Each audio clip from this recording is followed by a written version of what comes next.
Hi, Inside Broadway students and theater fans. I'm so glad you're here. We have a special treat for you today, and I know a thing or two about treats. I'm Zach Schmahl, the owner and creator of Schmackary, the official cookie of Broadway. Welcome to Inside Broadway's Careers in Theater video series. Today, I'm super excited because we're going to chat with Broadway's Dana Steingold. We loved her in BEETLEJUICE the Musical as the Girl Scout, and today we're going to hear more about her Broadway story and how it all began. Plus, I think she has a special treat in store for us. So let's get started.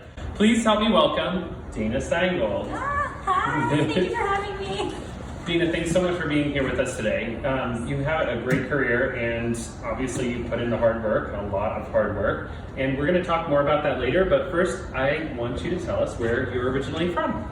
Sure. So I grew up in West Bloomfield, Michigan, which is a suburb of Detroit, and I grew up just kind of a rambunctious kid, and luckily I had 3 siblings who I got to direct in my very own shows, and that was kind of how I started. It was in my living room.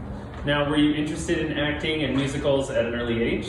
Yeah, this started when I was about 3 to 4, and I kind of took the natural path I think most kids do. My parents put me in dance class because they thought I had too much energy and I needed an outlet, and I really liked that, and so I did my first show when I was 7, and it was The King and I, the Jewish Community Center. Wow. Yes. So let's talk about a little bit about your early training. Yeah, so growing up I was doing community theater all the time. I never took voice lessons or anything like that. It was purely for fun. Took dance classes, and then around, I think age like 12 or 13, I found my way to a theater camp in the Catskills in New York called Stage Door Manor. And that was sort of the first time I had real like formative training, and I think the first time I realized that this was a career that I could really go into. I was so inspired. I'd never been around people that talented before, like hearing so many incredible voices, and it was kind of like walking into like nirvana. Like, these are my people. And then eventually I found my way to New York University and studied musical theater. Cool. So some of Inside Broadway students and teachers are watching this from their actual classrooms, but many of them are in their own homes learning virtually and teaching virtually. So the way that we learn is obviously so different right now, but teachers are so important. So can you tell me, are there any theater teachers or music teachers that inspired you when you were growing up or that were important to you? Yeah, absolutely. I grew up with an amazing drama teacher in my middle school, Debbie Zazane, and she really believed in me, and I think she was the first person who kind of said, like, you can do this, this is something you should pursue. And she let me play all kinds of roles I was not appropriate for at the age of 12, like Juliet and Romeo and Juliet, like Audrey, a 12-year-old Audrey in Little Shop. Not so sure I'd recommend it, but I hear I was good, I don't know. My parents thought it was great.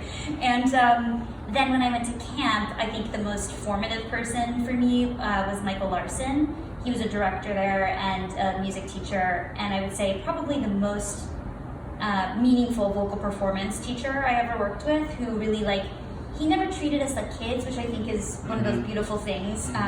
The expectation and the bar raises for you because he treats you like a professional, and it was super loving. It was strong-handed, but when you finally got where he wanted you to go and where he knew you could go, you got that hug at the end and that reward of feeling like you knew that you had made it and pleased him, you know?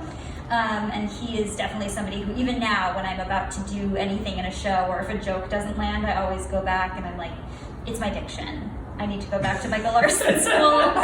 It's my diction, and then I need to see if that works, and if not, I'll circle back. Do you remember your first show or recital that you were ever in? Oh yes. So it was The King and I at the Jewish Community Center. I was Princess Ying Yowalek. It was my very first audition, and I was so excited because I had lines. I was Prince Chulalongkorn in The King and I once a long time ago. Oh my God. It was so amazing for me because I was exposed to classical musicals right off the bat. I was doing Rodgers and Hammerstein. I was obsessed with going to rehearsal. I loved, and I'm still this way, I love rehearsal, even more than performance. I like finding things, I like playing around. Yeah, I love the process, it's the most fun. And I heard people applaud for me for the first time, and that was sort of like, that's it. And I told my mom, I was like, did you hear them clapping for me? And she was like, that that wasn't just for you, but you can take that in. Like, wasn't it? Yeah. And actually, my first song that I auditioned with was Part of Your World, Aww. which maybe you'll hear today.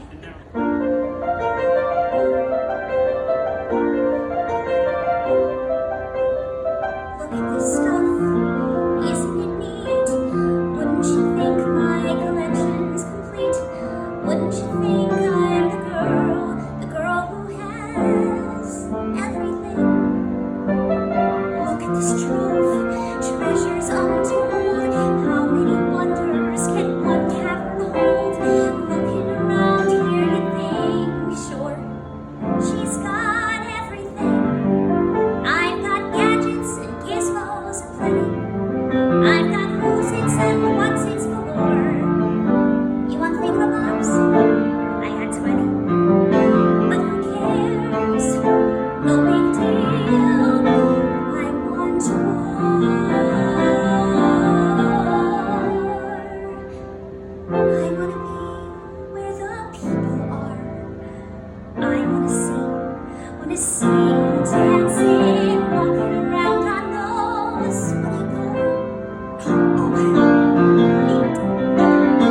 Live in your fins, you don't get too far. Legs are required for jumping, dancing, strolling along down the, what's that word again? Street. Up where they walk, up where they run, up where they sing all day in the sun, wandering free. Wish I could be part of that world. What would I give if I could live out of these wonders? What would I give to spend a day on the sand? Rich on land, they understand that they don't reprimand their daughters. But young women, swimming, ready to stand, and they're ready to know what the people know. Ask them my questions and get some answers. What's fire and what is it? What's the word? Bird. When's it my turn? Millions I love to explore that shore of love.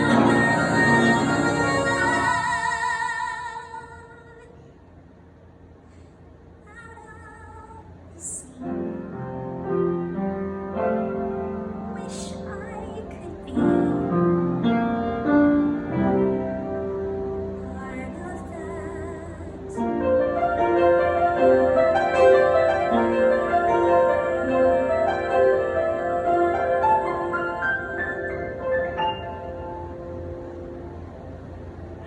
And so is that like a song that you used to like audition with a lot when you were younger? Yes, when I was a kid, that was like it for me. I was obsessed with Disney movies. That was how I learned. I would say it's interesting how time changes the kind of sound you have. Like, I think a lot of people my age, we all grew up with Disney movies, so that natural mix thing happens because that's what we were listening to growing Totally. up, and now kids are super belters because they grew up listening to these amazing Alphabas and Tick Tick Boom and all that kind of stuff. So you went to NYU. Yes. Okay, awesome. Can you tell our audience a little bit about how important training is? Training is extremely important. You don't necessarily have to study theater or musical theater, but college, if you can swing it, be it a community college, be it just some courses, whatever you can afford to do, I highly encourage it because I think it builds you socially as a human. There's so many things you learn about yourself during that time. It's so formative, that time between like 18 and 22. And I did study musical theater. I just think it really builds up who you are as a human being. You evolve so much, and it's just a really formative period of your life. I made some of my best friends during that time, and relationships. It all makes you, if you do want to be a performer, it makes you a better performer because you have more to draw from, and you're interesting, you know? So even after college, do you still continue to train? I think all the best people do. I think you both continue to train and you remain a fan of theater because that's sort of like how I learn. I go and see different shows, watch different actors that I really am obsessed with and worship, and both older people and people who are like 19 and just coming onto the scene, and you're like, wow, that performance blew my mind. I continue to take class even during this time, during the pandemic, like you guys. I've been taking some online Zoom courses just to like stay, I guess, like limber and like with it, and just trying to like better myself. Can you describe for us that feeling of when you step out onto the stage, what it's like? Oh, that's like the age-old question. I would say we all battle to like put into words and articulate what that really feels like. For me, I think it's the place where I feel the most myself, oddly, even though I'm doing it through somebody else's story, through somebody else's skin. But I feel at home. It's sort of like my place of worship, if you will. And it's like that mixture, if I had to like qualify the feeling, it's that mixture of like nervous butterflies and excitement and comfort layered on top of it, where you just feel at home. Does that make sense? Absolutely. It's so hard to describe. No, I totally see that. So let's get real. Okay. The business is the business. The theater is definitely a business, and you have to put in a lot of hard work. And you've had obviously success with Beetlejuice.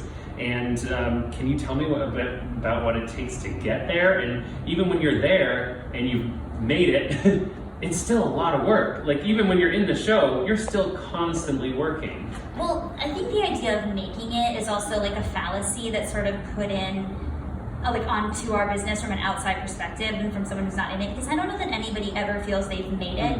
Even when you've hit like a major career goal like Broadway, you're striving for the next thing, which is a movie or a TV show or that great animation job that you wanted. So there's always something that you're striving for.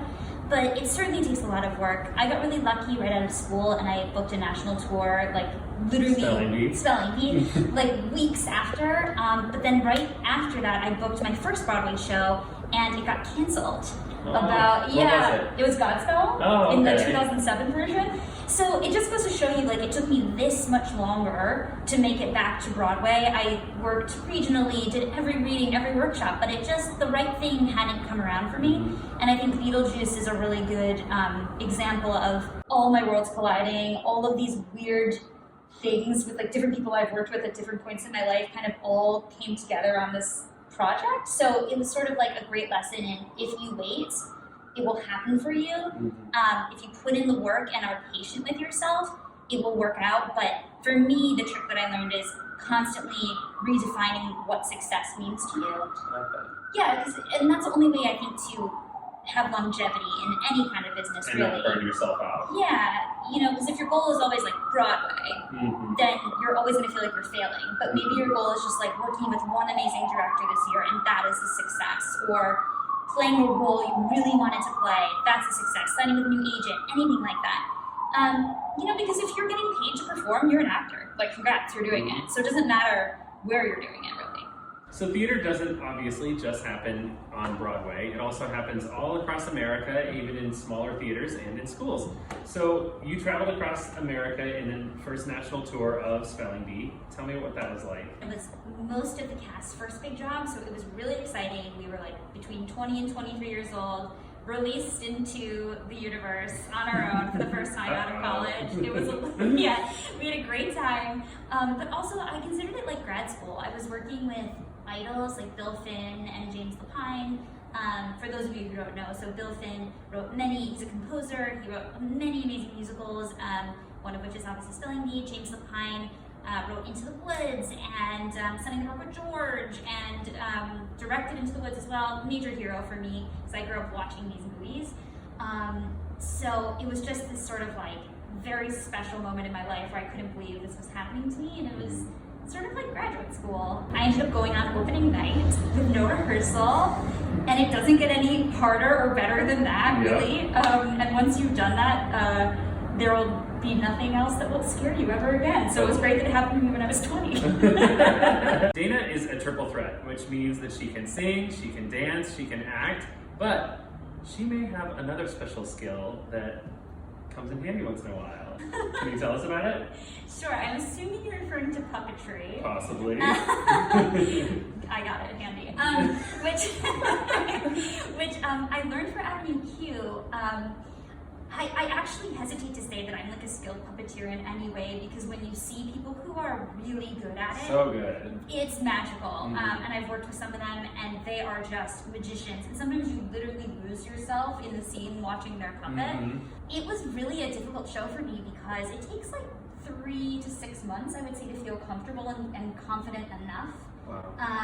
And you get very little time when you're being put into a show that's already running. You usually get about 10 days to 2 weeks rehearsal, and then you go on. Wow. Yeah, and the puppet is a whole other thing. And for me, I'm somebody who memorizes on my feet and tries things, and I'm a little bit more organic in performance too. I'm a little bit of a live wire. Like, I'm consistent, but not in a bad way. But I like to try different things depending on the audience.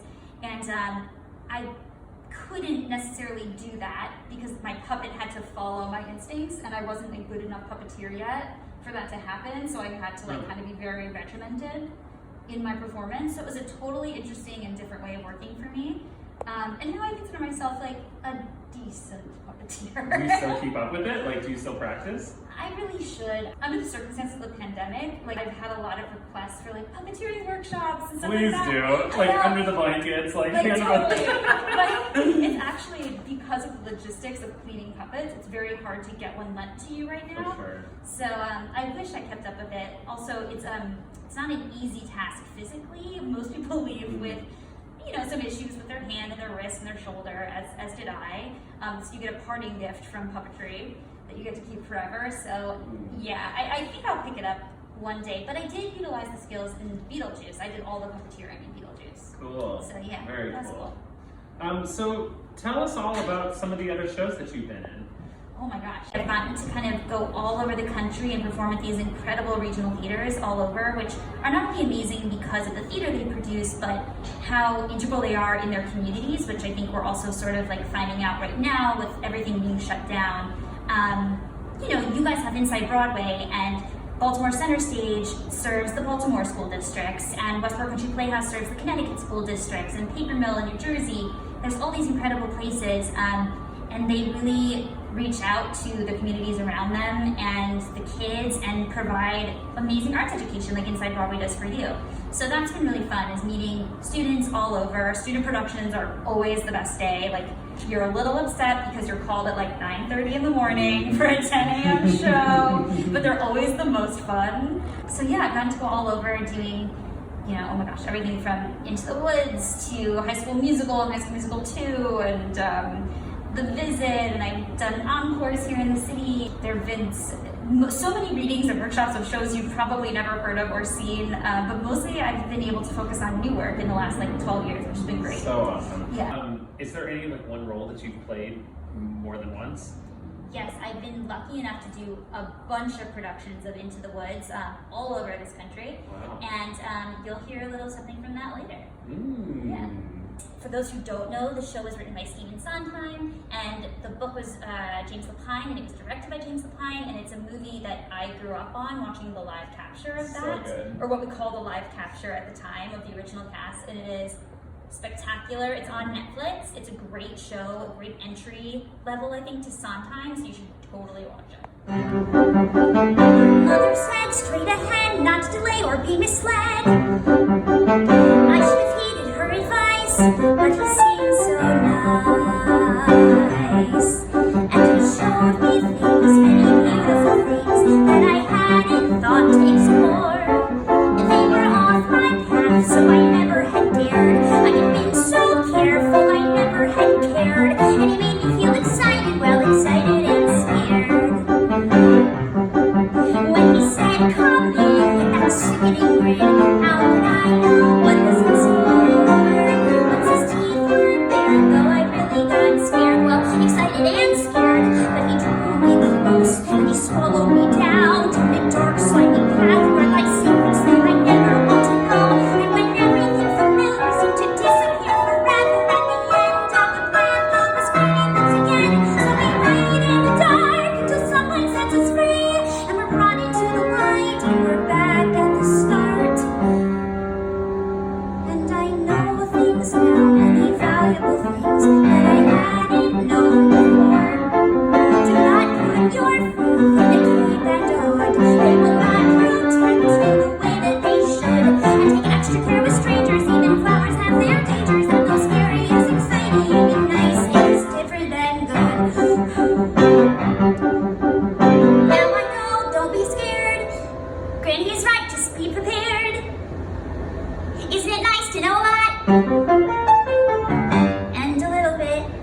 some of your dream roles?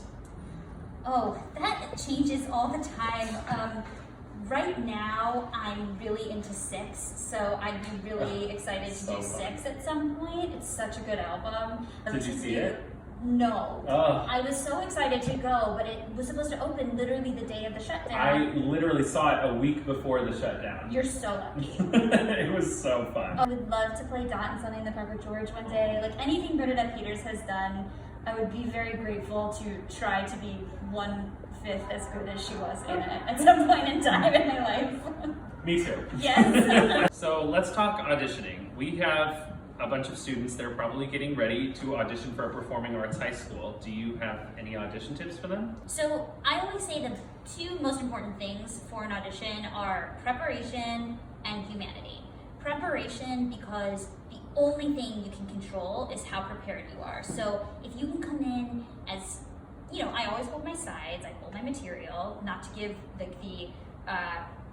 you know, I don't want to make anyone think that I'm in performance level quite yet, but I think it's great to just go over it as much as you can, have it in your body so that you're confident with the material you're offering. And then I say humanity because I think that a lot of people try to be what they think other people want them to be for a while at the beginning of their careers, especially young performers in middle school, high school, college, and right out of college.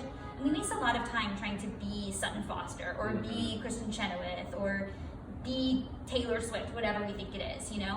And I think once you realize who you are and you can bring your humanity to it, it becomes more grounded, it becomes more interesting, and really all people want to see is a little piece of your heart in an audition room. So if you can leave that with them, you will have a super successful audition, whether you get the job or don't get the job. And the number of times that I have had great auditions but not gotten that job, but then gotten something 6 months later or a year later because of that appointment are immeasurable. So I highly recommend. And I love what you said about you know, not trying to be this performance that you've already seen of somebody else, because like if it's already been done, try doing it a different way, you know? Yeah, and it can get tricky, right? Because sometimes you're going in to replace somebody, and I think the trick there is you've been given a great blueprint of what to do by this fantastic performer, so it's about honoring the blueprint but bringing yourself to it, because nobody could be just a carbon copy of that person. It's about figuring out the energy and the essence and how that is where that's located within your spirit. So I think we all want to talk about Beetlejuice. Sure. Tell me what it was like to be in a show that just became a huge hit. Yeah, it was overwhelming, amazing, very special, and probably unlike anything I'll experience again. I think from the beginning we were all super proud of what we were doing and believed in it, but I don't know that any show has ever taken the trajectory our show has before. I think that the little extra thing for us is social media. And I think people really relate. We have a girl at the center of our show who is just a real girl. She is going through grief, working through real emotions, depression, anxiety, feeling unseen and unheard by her family. And I think we all relate to that. And it's easier to see a show where someone's not like a princess or trying to get somebody to love them. And so I think that really spoke to people. It's just being backstage with everybody and feeling that energy that everybody was creating together. Okay, the holiday break is coming. Yes. These kids need something to listen to. Give me some of your favorite show tunes that you think these kids should listen to during their break. Gosh, okay. You should listen to Everybody Loves Louie from Sunday in the Park with George. You should listen to Sutton Foster sing Gimme Gimme in Thorley Martin Millie. You should listen to, oh, this is so hard, Hurry Up Face from Snoopy, a really good one. You should listen to all of She Loves Me, all of Gypsy, and every Barbara Cook album ever, because she's a master of musical phrasing and you will learn so much as an actor. The best, she's the best. So the tables have turned, and I would like to ask you what you would be listening to. Okay, well, I'm always listening to When You Were Mine, like over and over from Waitress. I could listen to it over and over and just cry to myself. Suddenly Seymour, of course, because I'm inside the tallest Seymour that has ever lived. And I love the entire Aida album, but I love Elaborate Lives, like it's such a good song. The Next 10 Minutes or any of the last 5 years, I love that album. So good. And then I'd say One Day More from Les Mis, because like it's just like a group effort and you could sing any part, choose any part you want and just like go with it. We could go on a car ride together. Absolutely. Yeah. Harmonize to every single person who's singing. I'm Yes. like, I'll take the harmony, you can take the leads. Every word. So there's a lot going on right now. What do you do to stay calm and centered, and can you give some of our students some sage advice about how to stay calm and centered during this tough time? Yeah, absolutely. I think what's been the most beautiful thing about this time, if anything is positive about it, is that it's sort of been the great equalizer. Whether you are missing out on your Inside Broadway programming, or a church show, or a high school performance, or Broadway, we all have that same thing inside of us that just wants to share stories, and we want to create art and be with our friends and enjoy that together. And so I think it's kind of lovely to know that you're not alone. And so I find solace in that all the time, just knowing that like, theater will happen again, and in the meantime, we've learned to pivot, right? I've spent a lot of time singing. I've been teaching a lot, which has been really exciting and has been very inspiring because people like you know, are so excited about theater still and so excited to like up your game during this time, which is so inspiring to me and has encouraged me to up my game. So yeah, I would say keep doing what you're doing, stay positive. I think that we're gonna come out of this on the other side, I hope, better human beings, kinder human beings, and more empathetic human beings than we were before. So I'm kind of holding on to that and knowing that we'll get on the other side of it. I feel the exact same way. Yeah.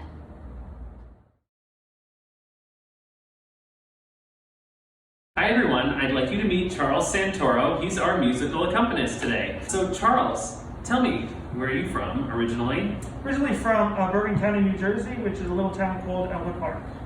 Okay, and how old were you when you first started playing the piano? Ooh, I was in 2nd grade, so I was young. And then I kind of started taking lessons, and but it all started in 2nd grade.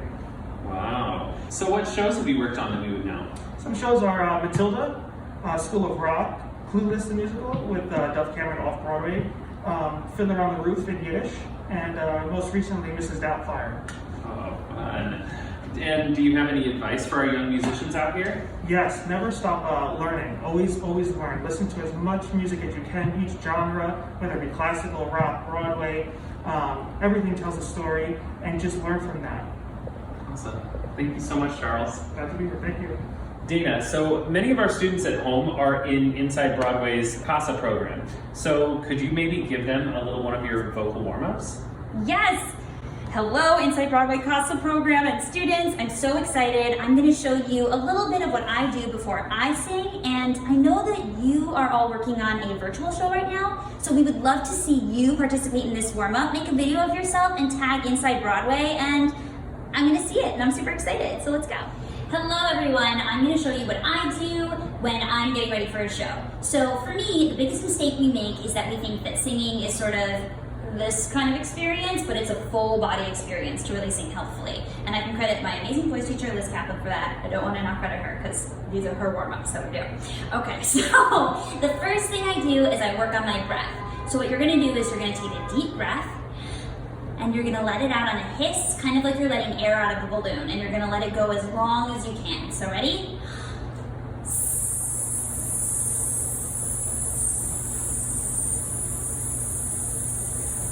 You can do this forever. Mine can keep going forever and ever and ever, and we do it till you basically run out of air. And while you do it, maybe on your second one, you can kind of get into your hips. You can do some plies, just to make sure that the breath is moving, right?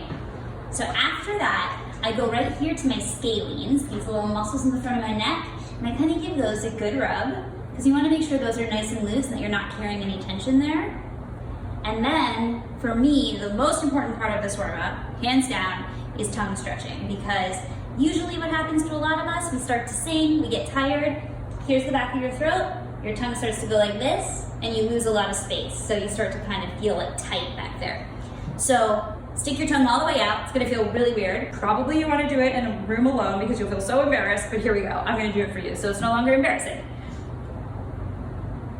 And you let it hang out like that, and then you just wanna tire your tongue out. So you can circle it around in your mouth one way, the other way.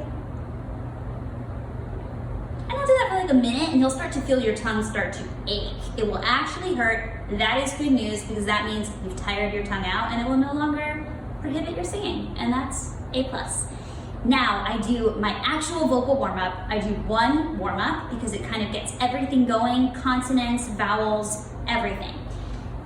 It is, ready for this, clee-oo-ee, clee-oo-ee, clee-oo. Let's say it together once and then we'll sing it. Clee-oo-ee, clee-oo-ee, clee-oo. Okay, now I'm going to have Charles help me and we're going to sing through some scales on the clee-oo-ee. Clee-oo-ee, clee-oo-ee, clee-oo. Clee-oo-ee, clee-oo-ee, clee-oo. Clee-oo-ee, clee-oo-ee, clee-oo. And you can really articulate that. Clee-oo-ee, clee-oo-ee, clee-oo. Clee-oo-ee, clee-oo-ee, clee-oo. Clee-oo-ee, clee-oo-ee, clee-oo. Keep going. Clee-oo-ee, clee-oo-ee, clee-oo. Clee-oo-ee, clee-oo-ee, clee-oo. Clee-oo-ee, clee-oo-ee,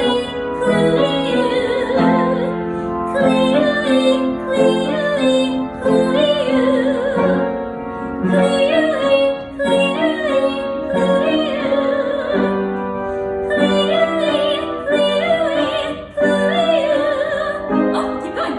Clee-oo-ee, clee-oo-ee, clee-oo. Congratulations, now you're ready to totally kill any performance that you're about to have. So maybe you could show us some videos of you doing that warm-up and tag Inside Broadway because we'd love to see you totally rock